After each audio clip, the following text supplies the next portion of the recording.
इतना न मुझसे तू प्यार बढ़ा कि मैं एक बादल आवारा, कैसे किसी का सहारा बनूं कि मैं खुद बेघर बेचारा। इसलिए तुझसे मैं प्यार करूं कि तू एक बादल आवारा, जन्म जन्म से हूँ साथ तेरे, है नाम मेरा जल की धारा। Hi, how are you? Oh my God! Good to see you. That's him acting.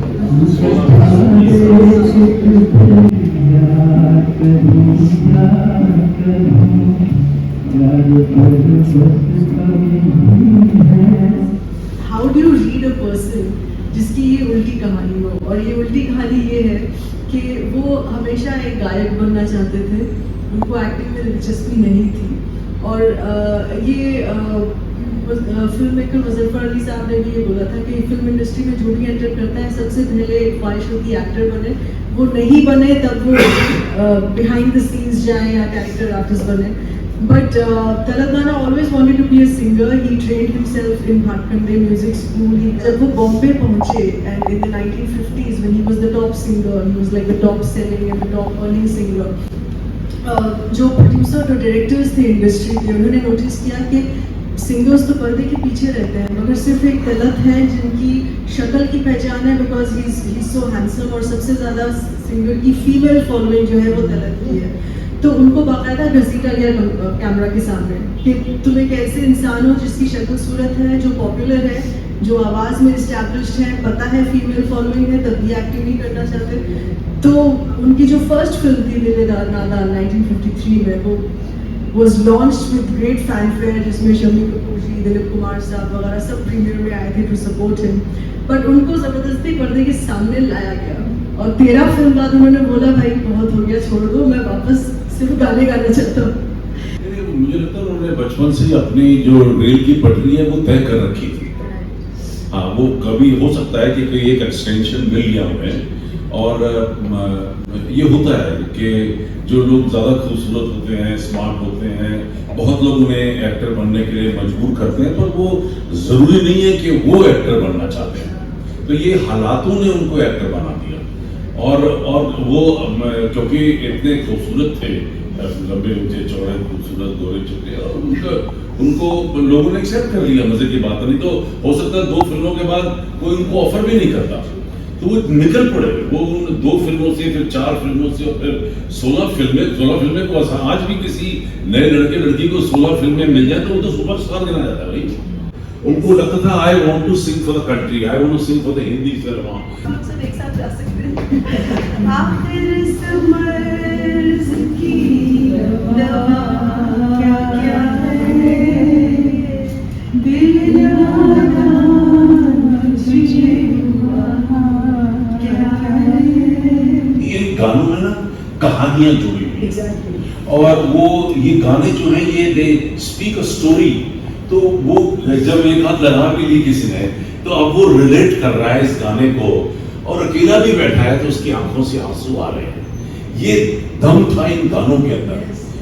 आज की डेट में तो आप 20 गाने सुन लीजिए, सिवाय हिलने डुलने के मैंने तो किसी की आंख से आंसू निकलते ही नहीं।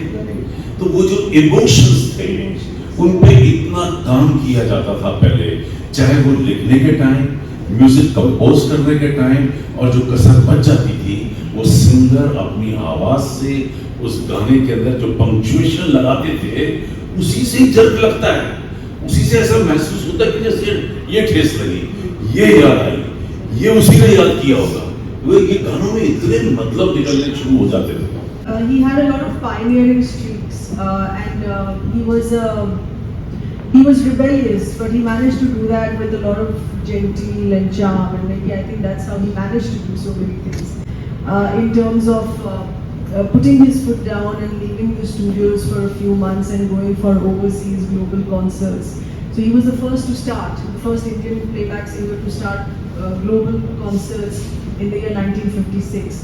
तो जब उनका सक्सेस देखा, पहले तो लोगों ने बहुत डिस्करेज किया कि अगर कोई आर्टिस्ट ऐसे स्टूडियो छोड़ के चले जाए 2-3 महीने के लिए on tour, it can be detrimental to your career. But he was very confident of the demand of his music outside, to the Asian diaspora, settled outside, and to the NRIs. So he started with the East African countries at the time when they were still under the British Empire.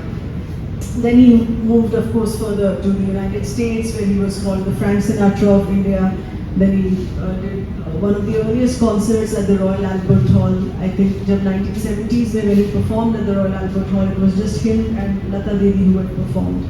And the other aspect is that he was the first in an official capacity to spearhead the royalty rights battle for singers.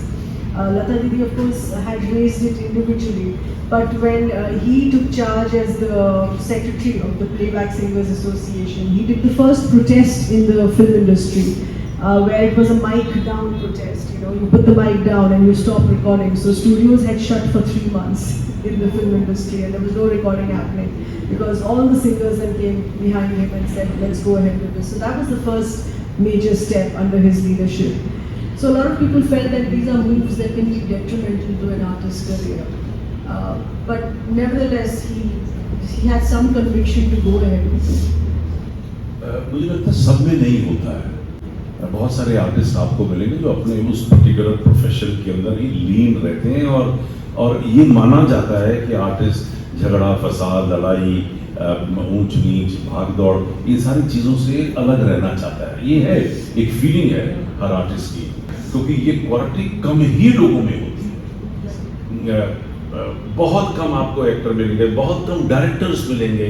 They don't want to get into politics, they don't want to get into administration kind of thing. उन्हें कोई rule नहीं करना है किसी को। They want to play safe on a lot of things. They want to also play safe. Very safe, very safe. तो मैं समझता हूँ ये कम होती है और उनमें थी, और उन्होंने ये संस्थाएं बना दी। उन्होंने एक दफा तो इंडस्ट्री में 3 महीने की माइक डाउन स्ट्राइक 3 महीने के लिए स्ट्राइक भी हो गई। Because he was anyway also earning as a non-film ghazal singer, so he was not so fully dependent on his film earnings. Yes. But this was only meant for film earnings. So there he took the larger picture. Correct. I think I agree with you.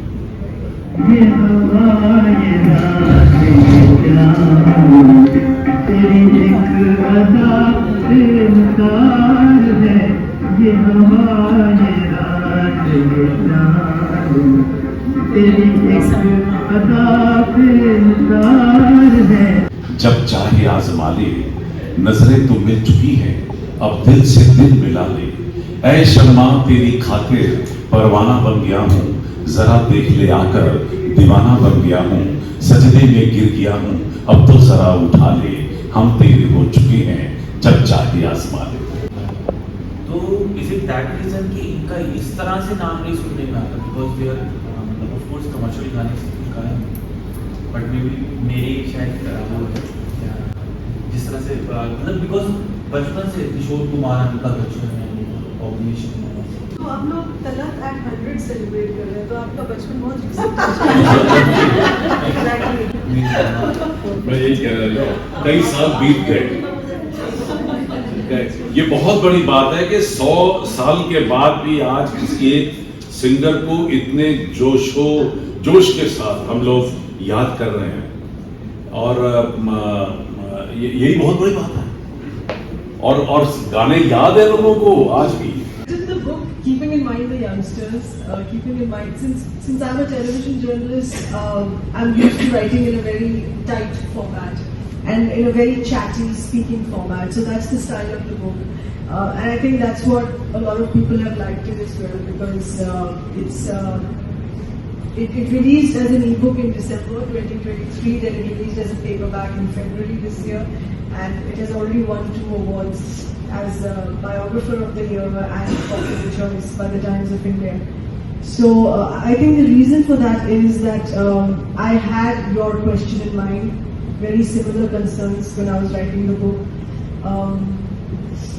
If you see the book there, it has very small chapters. It's full of sub-chapters, and they're a lot like headline clicks. They're not misleading clickbaits. They're a lot like headline clicks. So you can enter one chapter, and if you don't want to go in sequence, you skip a few chapters, go to another decade, but you can come back to another chapter again. So each one of them is treated as a headline click, as a short story in itself, and but it's put together as multiple short stories of a life story, and that keeps the attention of the youngsters as well.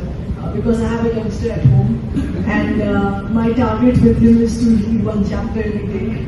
मुझे क्यों न हो तेरी यारी, तेरी जुस्तजू में बहार है, ये हवा ये रात ये चांद